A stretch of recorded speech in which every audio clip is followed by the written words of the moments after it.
Welcome viewers. அது 1992 வருடம் June 20ஆம் தேதி தருமபுரி, தமிழ்நாடு. தருமபுரி மாவட்டத்துடைய சித்தேரி அப்படிங்கிற மலையடிவாரத்தில் இருக்கிற ஒரு கிராமம் தான் வாச்சாத்தி. இந்த வாச்சாத்தி அப்படிங்கிற கிராமத்துல மற்ற கிராமத்துல இல்லாத ஒரு யுனிக்கான விஷயம் இருக்கு. அது என்ன அப்படின்னா, இந்த உலகத்திலேயே வேற எங்கேயுமே கிடைக்காத ரொம்பவே அரிதான காஸ்ட்லியான சந்தன மரம் அந்த கிராமம் இருக்கிற மலைப்பகுதியில மட்டும் தான் வளரும். பொதுவாவே சந்தன மரம் அப்படின்னாலே அதுக்கு டிமாண்ட் அதிகமா இருக்கும். அதுலயும் இந்த மரத்துக்கு டிமாண்ட் ரொம்ப ரொம்ப அதிகம் அப்படிங்கறதால ஒரு கும்பல் இந்த மரத்தை வெட்டி கடத்திட்டு இருந்தாங்க. இப்படி சந்தன மரத்தை கடத்துற அந்த கும்பலுக்கும் அங்க இருக்கிற இந்த வாச்சாத்தி கிராமத்தில் இருக்கிற மக்களுக்கும் எந்த ஒரு தொடர்புமே கிடையாது. அந்த கிராம மக்கள் அவங்களுடைய விவசாய வேலைகளை பார்த்துட்டு அவங்க உண்டு, அவங்களுடைய வேலை உண்டு அப்படிங்கிற மாதிரி தான் வாழ்ந்துட்டு வந்தாங்க. ஆனா ஆரம்பத்திலிருந்தே அங்க இருக்கிற ஃபாரஸ்ட் ஆபீசர்ஸ், போலீஸ் இவங்க எல்லாருமே அங்க இருக்கிற அந்த கிராம மக்களை ஒரு தொல்லையா தான் நினைச்சிட்டு இருந்தாங்க. அதனால அந்த கிராமத்தில் இருந்த மொத்த மக்களையும் அங்கிருந்து துரத்திட்டு அந்த மொத்த கிராமத்தையும் கவர்மெண்ட்டுக்கு சொந்தமான ஒரு இடமா மாத்தணும் அப்படிங்கிற எண்ணம் அங்கிருந்த போலீஸ்க்கும்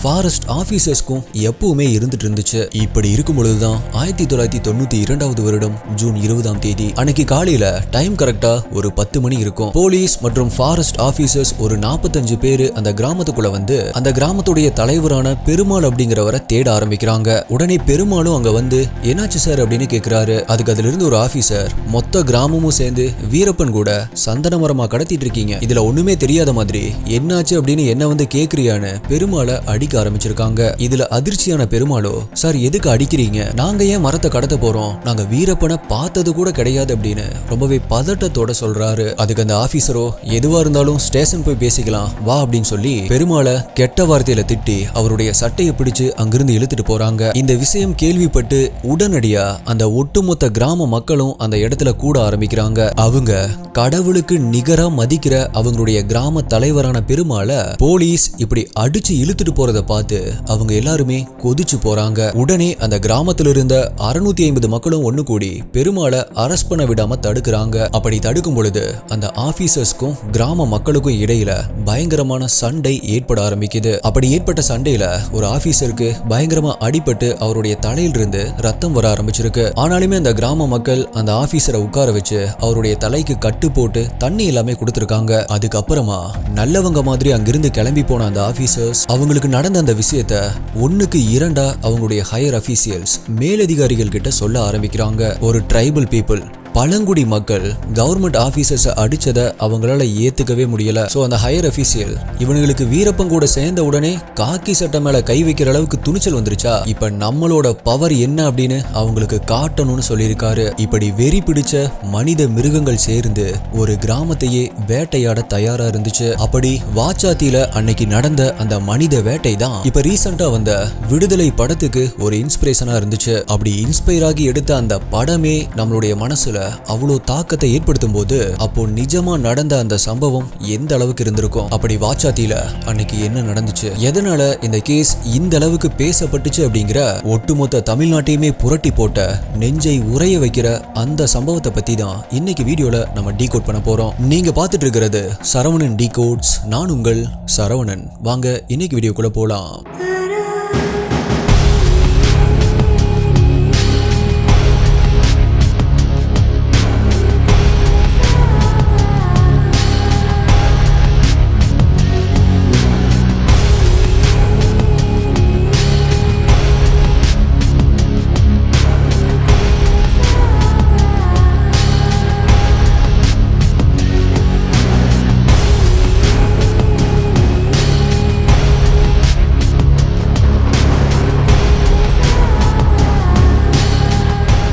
ஒரு ஏழ்மையான குடும்பத்துல 3 சகோதரிகளோட வாழ்ந்துட்டு வர்றான் ஐயனார். அதே ஊர்ல தான் அடியாட்களோட கட்ட பஞ்சாயத்து பண்ற முத்துராமலிங்கமும் வாழ்ந்துட்டு வரான். சீட்டு பணம் வசூல் செய்யற வேலையில இருந்த ஐயனார் அன்னைக்கும் வழக்கம் போல சீட்டு பணத்தை வசூல் பண்ணிட்டு வந்துட்டு இருக்கும் பொழுது முத்துராமலிங்கத்துடைய அடியாட்கள் ஐயனார் கையில் இருந்த பணத்தை திருடிட்டு போயிடுறாங்க. இப்ப என்ன பண்றது அப்படின்னு தெரியாம தவிச்சிட்டு இருந்த ஐயனாருக்கு அவனுடைய நண்பனான கணேசன் ஒரு சித்தரை போய் பார்க்கலாம் அப்படிங்கிற யோசனையை சொல்றான். அதே போல தன்னுடைய நண்பனை கூட்டிட்டு சித்தரை போய் சந்திக்கிறான் ஐயனார். அந்த நொடி அவன் அவன் நினைச்சு பார்க்க முடியாத மாற்றங்கள் அவனுக்கு நடக்க ஆரம்பிக்குது. அப்படி என்ன நடந்துச்சு அப்படிங்கிற பல ட்விஸ்ட் அண்ட் டர்ன்ஸ் அடங்கிய ரொம்பவே சுவாரஸ்யமான இந்த த்ரில்லர் கதையை குக்கோ எஃப்எம்ல கேளுங்க. இந்த புக் மட்டும் இல்ல, இந்த மாதிரி பல இன்ட்ரெஸ்டிங்கான எக்ஸ்க்ளூசிவ் கண்டென்ட்ஸ் எல்லாமே ஆடியோ புக் ஃபார்மேட்ல இருக்கு. புக் படிக்கிறதுக்கு டைம் இல்லாதவங்க வாக்கிங் போறப்ப இல்ல டிராவல் பண்றப்ப சமையல் பண்றப்ப அப்படின்னு ஹெட்போன்ஸை போட்டுட்டு ஒரு பாட்டு கேட்கிற மாதிரி ஒரு புக்கை ஆடியோ ஃபார்மேட்ல கேட்டு முடிக்கலாம். T5T50 இந்த கூப்பன் கோடை யூஸ் பண்ணா 50% உங்களுக்கு ஆஃபர் கிடைக்கும். கூப்பன் கோட் ஆப்போடைய லிங்க்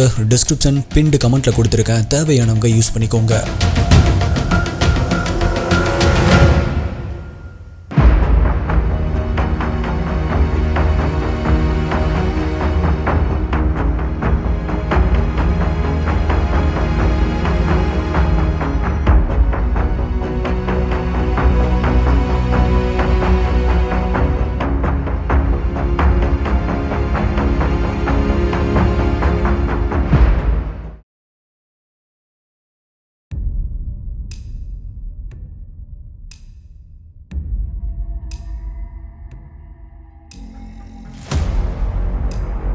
இப்போ அப்படி அங்க வந்திருந்த ஆபீசர்ஸ் எல்லாருமே அந்த கிராமத்திலிருந்து போனதுக்கு அப்புறமா அங்கிருந்த எல்லா மக்களுமே ஒரு ஆலமரத்துக்கு அடியில ஒண்ணு கூடி காலையில நடந்ததை பத்தி பேசிக்க ஆரம்பிக்கிறாங்க. அப்படி பேசும் பொழுது சந்தன மரத்தை கடத்தி ஒளிச்சு வச்சது யாரு, அது யாரா இருந்தாலும் முன்னாடி வந்து நின்னு உண்மையை ஒத்துக்கோங்க அப்படின்னு தலைவர் பெருமாள் எல்லாத்துக்கிட்டையுமே கேக்குறாரு. அதுக்கு அந்த கிராமமே சேர்ந்து சத்தியமா நாங்க யாருமே அப்படி செய்யல, நம்ம மேல பொய் கேஸ் போட்டு நம்ம எல்லாத்தையுமே உள்ள தள்ளுறதுக்காக தான் அந்த ஆபீசர்ஸ் எல்லாருமே பிளான் பண்றாங்க அப்படின்னு சொல்றாங்க. இப்போ அங்கிருந்த மக்கள் எல்லாருமே சரி ஓகே, அதான் ஆபீசர்ஸ் எல்லாருமே இங்கிருந்து கிளம்பி போயிட்டாங்க இல்லையா, எல்லாருமே அன்னைக்கான அவங்கவுங்க வேலையை பார்க்கலாம் அப்படின்னு கிளம்பிடுறாங்க. ஆனா அவங்க யாருக்குமே அடுத்து நடக்க போற அந்த விபரீதம் கொஞ்சம் கூட தெரியாது.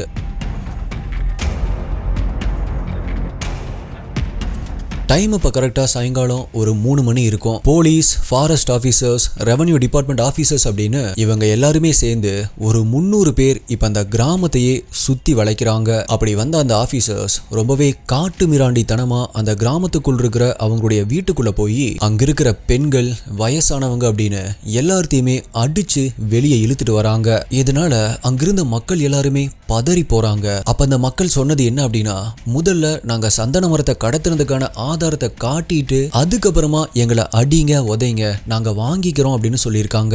உடனே அந்த ஆபீசர்ஸும் ஆதாரம் வேணுமா, எங்க கூட கொஞ்சம் பேர் வாங்க, அந்த ஆதாரத்தை காட்டுறோம் அப்படின்னு சொல்லி வயசு கம்மியா இருக்கிற ஆண்கள், பெண்கள் அப்படின்னு சில பேரை செலக்ட் பண்றாங்க. அப்படி செலக்ட் பண்ண அவங்க எல்லாரையும் அங்க இருக்கிற ஒரு ஏரி கரைக்கு கூட்டிட்டு போறாங்க. அங்க போனதுமே அந்த ஆபீசர்ஸ் ஏதோ அவங்களே புதைச்சு வச்ச மாதிரி ஒரு இடத்துல தோண்ட ஆரம்பிக்கிறாங்க. கரெக்டா அந்த இடத்துல சில சந்தன மரக்கட்டைகள் இருந்திருக்கு.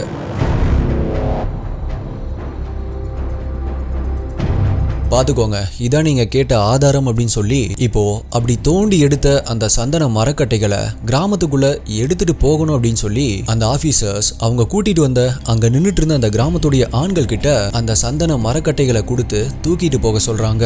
அப்படி அங்கிருந்த அந்த கிராமத்துடைய ஆண்கள் எல்லாருமே அங்கிருந்து போனதுக்கு அப்புறமா இப்போ அந்த ஏரிக்கரையில் இருந்தது சில ஆபீசர்ஸ் மற்றும் அந்த கிராமத்துடைய 18 இளம் பெண்கள். இப்ப அந்த 18 பெண்களையும் அங்கிருந்த ஆபீசர்ஸ் எல்லாருமே சேர்ந்து ஒவ்வொருத்தரா தனித்தனியா கேங்காவும் ரேப் பண்ண ஆரம்பிக்கிறாங்க. இத கொஞ்சம் கூட எதிர்பார்க்காத அந்த பெண்கள் எல்லாருமே பயங்கரமா கத்த ஆரம்பிக்கிறாங்க. அங்கேயும் இங்கேயும் தப்பிச்சு ஓட முயற்சி பண்றாங்க. அப்படி தப்பிச்சு ஓட முயற்சி பண்ண ஒரு பொண்ணுடைய முடிய பிடிச்சு நிக்க வச்ச ஆபீசர் ஒருத்தன் அவன் நிக்கிற இடத்துக்கு கீழே தரையில ஒரு தேல் போயிட்டு இருக்கிறத பாக்குறான். அப்போ அவனுடைய ஒரு கையில அந்த பொண்ணுடைய முடிய நல்லா இறுக்கி இப்படி புடிச்சிட்டு தன்னுடைய இன்னொரு கையில அந்த தேலை எடுத்து அந்த பொண்ணுடைய இன்னர்ஸ்குள்ள அந்த தேலை போட்டு நாக்க கடிச்சிட்டு இப்ப ஓடிடி பார்க்கலாம் அப்படின்னு சொல்லி சிரிக்க ஆரம்பிச்சிருக்கான்.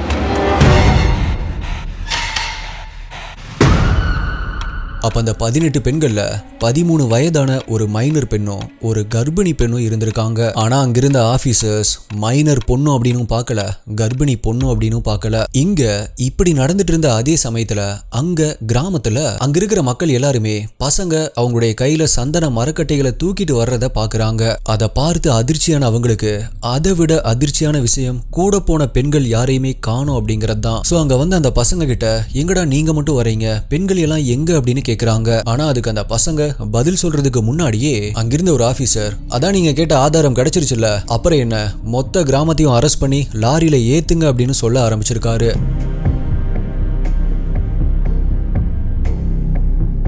இத கேட்டதுமே அந்த கிராம மக்கள்ல சில பேர் அப்படியே தப்பிச்சு சித்தேரி மலை பக்கமா ஓட ஆரம்பிச்சிருக்காங்க. அதனால மிச்சம் இருந்த ஆண்கள், பெண்கள், குழந்தைகளை கூட விட்டு வைக்காம மொத்தம் 192 பேரை அரெஸ்ட் பண்றாங்க. அப்படி அரெஸ்ட் பண்ண அவங்கள ஏதோ ஆடு மாடுகளை வண்டியில ஏத்துற மாதிரி அடிச்சு டார்ச்சர் பண்ணி லாரியில ஏத்திருக்காங்க. அதுக்கப்புறமா பக்கத்து ஊரான அரூர் அப்படிங்கிற ஊர்ல இருக்கிற ஃபாரஸ்ட் ஆபீஸ்க்கு அவங்க எல்லாத்தையுமே கூட்டிட்டு போறாங்க. அப்படி ஃபாரஸ்ட் ஆபீஸ்க்கு போனதுமே அந்த ஆபீஸ்ல இருந்த லேடி போலீஸ் ஆபீசர்ஸ் எல்லாத்தையுமே வீட்டுக்கு கிளம்பி போக சொல்லியிருக்காங்க. இப்போ அந்த கிராமத்துல இருந்து அரெஸ்ட் பண்ணி கூட்டிட்டு வந்த அந்த பெண்களை அதே ஃபாரஸ்ட் ஆபீஸ்ல வச்சு ரேப் பண்ண ஆரம்பிக்கிறாங்க. அது மட்டும் இல்ல, கைது செய்யப்பட்ட ஆண்கள், பெண்கள் எல்லாத்தையுமே சாப்பாடு கூட இல்லாம தொடர்ந்து அவங்கள பயங்கரமா அடிச்சு டார்ச்சர் பண்ண ஆரம்பிச்சிருக்காங்க.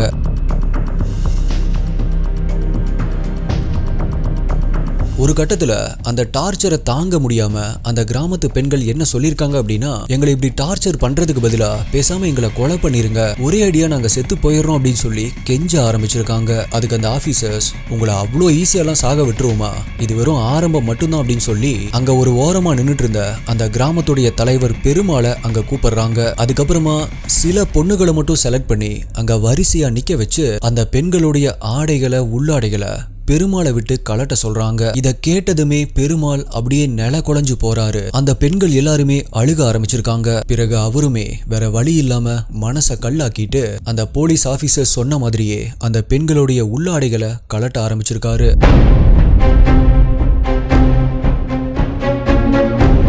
அதுக்கப்புறமா இப்ப உடம்புல ஒட்டு துணி இல்லாம நின்றுட்டு இருக்கிற அந்த பெண்கள் கிட்ட விளக்கமாற கொடுத்து, உங்க தலைவர் இப்படி பண்ணதுக்காக உங்க தலைவரை விளக்கமாத்தாலேயே அடிங்க அப்படின்னு சொல்றாங்க. அப்படி அந்த பெண்கள் அவரை அடிக்கும் பொழுது அந்த கிராமத்துடைய தலைவரான பெருமாளையும் உடம்புல ஒட்டு துணி இல்லாம ஃபுல்லா நேக்கடா நிக்க வைக்கிறாங்க. இப்ப நான் சொன்னது அங்க நடந்த சம்பவங்கள்ல வெறும் சின்ன விஷயம் மட்டும்தான், வெறும் 1% மட்டும்தான். இந்த மாதிரி பல டார்ச்சர்ஸை பண்ணிருக்காங்க. இந்த மாதிரி எல்லா டார்ச்சரும் பண்ணி முடிச்சதுக்கு அப்புறமா ஆபீசர்ஸ் அந்த கிராம மக்கள் கிட்ட, இங்க நடந்த எல்லாத்தையும் இங்கேயே மறந்துடணும், உங்க எல்லாத்தையும் கோர்ட்டுக்கு கூட்டிட்டு போவோம், அங்க போய் ஏதாவது சொன்னீங்க அப்படின்னா உங்க கிராமத்துல மிச்சம் இருக்கிற ஆட்களையும் உங்களுடைய கிராமத்தையும் உரு தெரியாம அழிச்சிருவோம் அப்படின்னு மிரட்டிருக்காங்க. இந்த மிரட்டலுக்கு பயந்து போன அந்த கிராம மக்களும் ஆபீசர்ஸ் சொன்னதுக்கு அப்படியே ஒத்துக்கிறாங்க. ஆனா இவங்க கிட்ட இப்படி சொன்ன அந்த ஆபீசர்ஸ் அந்த கிராமத்துக்குள்ள போய் என்ன செஞ்சாங்க அப்படிங்கறதான் இன்னொரு கொடுமையான விஷயம்.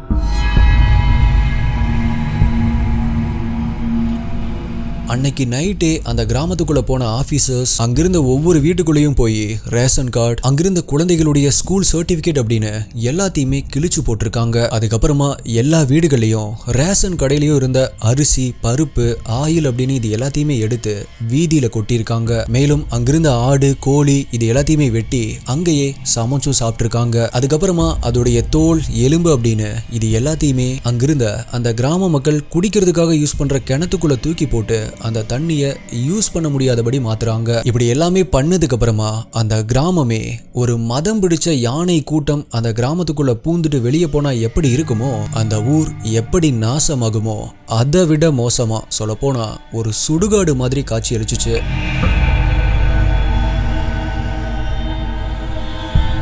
இப்போ அரெஸ்ட் பண்ண எல்லாத்தையுமே 3 நாட்கள் வச்சு டார்ச்சர் பண்ணதுக்கு அப்புறமா கோர்ட்டுக்கு கூட்டிட்டு போறாங்க. ஆனா அங்க அத்தனை பேரும் கோர்ட்ல அந்த ஆபீசர்ஸ்க்கு எதிரா ஒரு வார்த்தை கூட பேசல. அதனால வீரப்பனுக்கு சப்போர்ட் பண்ணி சந்தன மரத்தை கடத்திட்டாங்க அப்படின்னு அவங்க மேல ஈஸியா பொய்யா கேஸ போட்டு எல்லாத்தையுமே ஜெயில அடைக்கிறாங்க. இப்படி பாதி பேர் ஜெயிலையும் மீதி பேர் அங்கிருந்த மலைகள்லயும் போய் ஒளிஞ்சிட்டு இருந்ததால இப்ப அந்த வாச்சாத்தி கிராமமே காலியா இருந்துச்சு. இப்போ அந்த மலைப்பகுதியில ஒளிஞ்சிட்டு இருந்தவங்க ஆரம்பத்துல அங்கிருந்து தப்பிச்சு போனவங்க அப்படின்னு இவங்க எல்லாருமே சில பொலிட்டீசியன்ஸ் மற்றும் ட்ரைபல் மக்களுடைய ஹெட் கிட்ட போய் இன்ஃபார்ம் பண்றாங்க. அப்படி இந்த விஷயத்தை கேள்விப்பட்டு அங்க வந்து பார்த்த இவங்க எல்லாருமே அந்த கிராமத்தை பார்த்து அதிர்ச்சி ஆகுறாங்க. இதை வெளியே சொன்னா யாருமே நம்ப கூட மாட்டாங்க அப்படின்னு அங்கேயே அதை ஒரு போட்டோ எடுத்து அந்த போட்டோவை கொண்டு போய் மீடியா கிட்ட கொடுக்குறாங்க. மீடியா மூலியமா தான் இந்த கிராமமும் கிராம மக்களுடைய நிலைமையும் எல்லாத்துக்குமே தெரிய ஆரம்பிச்சது. ஆனாலும் அப்ப பெருசா எந்த ஒரு நடவடிக்கையுமே எடுக்கப்படல.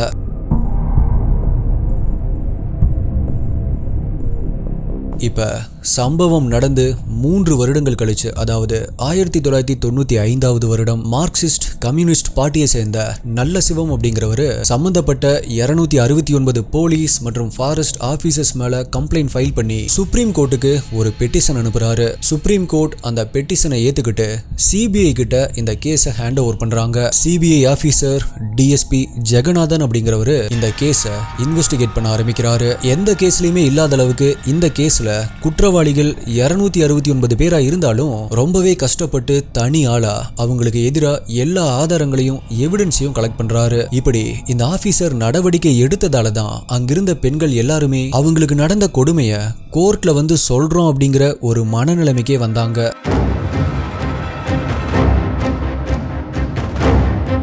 இப்படி இந்த கேஸ் சுப்ரீம் கோர்ட் வரைக்கும் போனதால இதுல சம்பந்தப்பட்ட ஆபீசர்ஸ் இப்ப பயப்பட ஆரம்பிச்சாங்க. ரேப் பண்ணப்பட்ட பெண்கள் அவங்கள ரேப் பண்ண ஆபீசர்ஸ கரெக்டா அடையாளம் காட்டுறாங்க. அதுக்கப்புறமா கோர்ட்ல எல்லாருக்கு முன்னாடியுமே விக்டிம்ஸ் ஆன அந்த பெண்கள் கிட்ட அட்வொகேட் கேட்ட கேள்விகள் ஒவ்வொன்றும் ரொம்பவே பயங்கரமா சங்கோஜமா இருந்துச்சு. யாரெல்லாம் நேர்கொண்ட பார்வை படம் பார்த்திருக்கீங்க, அதுல வர்ற கோர்ட் சீன்ல விக்டிம்ஸ் கிட்ட எந்த மாதிரியான கேள்விகள் கேட்கப்படுமோ அதே மாதிரி தான் கோர்ட்ல அட்வொகேட் விக்டிம்ஸ் ஆன அந்த பெண்கள் கிட்ட கேட்ட ஒவ்வொரு கேள்வியும் ரொம்பவே வல்கரா இருந்திருக்கு. அந்த கேள்வி விக்டிம்ஸ் உடைய மனசை ரொம்பவே பாதிச்சது. அவங்க எல்லாத்துக்குமே ரொம்பவே அவமானமா இருந்துச்சு. எந்த இடத்துல தொட்டான், எப்படி தொட்டான், என்ன பண்ணா, இந்த மாதிரி இனிமே சொல்ல முடியாத கேள்விகளை கேட்க ஆரம்பிச்சாங்க. ஆனா அந்த ஒரு நொடி அந்த பெண்கள் எல்லாருமே அவங்க பட்ட வலி, அந்த மொத்த கிராமமும் ஃபேஸ் பண்ண கொடுமைகள், அவமானங்கள், அது மட்டும்தான் அந்த பெண்கள் கண் முன்னாடி வந்து போச்சு. சோ அந்த பெண்களும் இதுக்கு மேல அவமானப்படுறதுக்கு என்ன இருக்கு அப்படின்னு அட்வொகேட் கேட்ட எல்லா கேள்விகளுக்குமே அப்படியே பதில் சொல்லியிருக்காங்க.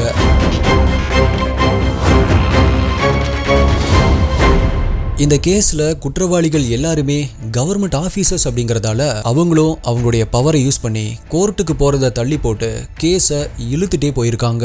இந்த சம்பவம் நடந்து கரெக்டா 19 வருடங்கள் கழிச்சு, அதாவது செப்டம்பர் 29, 2011வது வருடம் குற்றம் சாட்டப்பட்ட அந்த 269 பேர்ல 54 பேர் செத்து போனதால மீதி இருந்த 215 பேர் குற்றவாளி அப்படின்னு தீர்ப்பு கொடுக்கப்படுது. ஆனா அதுலயும் சில பேர் அவங்களுடைய பவரை யூஸ் பண்ணி பெயில வெளி வந்துடுறாங்க. அதுக்கப்புறமா இப்ப ரீசெண்டா இன்னொரு தீர்ப்பும் வந்துச்சு. கோ இன்சிடென்ட்ஸா அப்படின்னு தெரியல, 2011 செப்டம்பர் 29ஆம் தேதி தீர்ப்பு வந்ததுக்கு அப்புறமா அதே தேதியில, அதாவது செப்டம்பர் 29, 2023ல இப்போ ஒரு தீர்ப்பு வந்துச்சு. அதுல 215 குற்றவாளிகள்ல மெயினான 17 பேருக்கு ஆயுள் தண்டனை வழங்கப்பட்டுச்சு. அது மட்டும் இல்லாம பாதிக்கப்பட்ட விக்டிம்ஸ்க்கு 10 லட்சம் ரூபாய் அபராதம் கொடுக்கணும் அப்படின்னு சொல்லப்பட்டுச்சு. மேலும் பாதிக்கப்பட்ட விக்டிம்ஸ் எல்லாத்துக்குமே கவர்மெண்ட் ஜாப் கொடுக்கணும் அப்படின்னு தீர்ப்பு சொல்லுச்சு.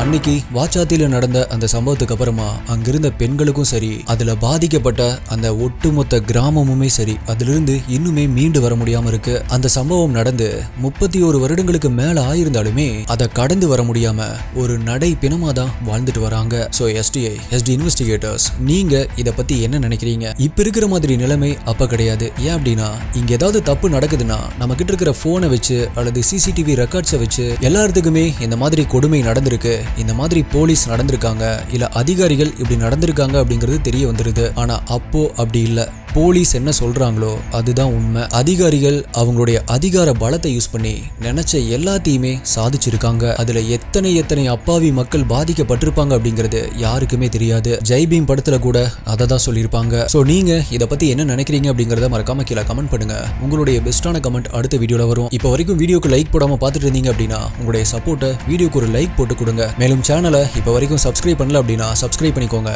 இந்த மாதிரி கிரைம் த்ரில்லர் மிஸ்ட்ரி வீடியோஸ் தான் ஒரு நாள் விட்டு ஒரு நாள் நம்மளுடைய சேனல்ல வரும். இதே மாதிரியான வேற ஒரு வீடியோல மீட் பண்றேன். நன்றி, பாய்.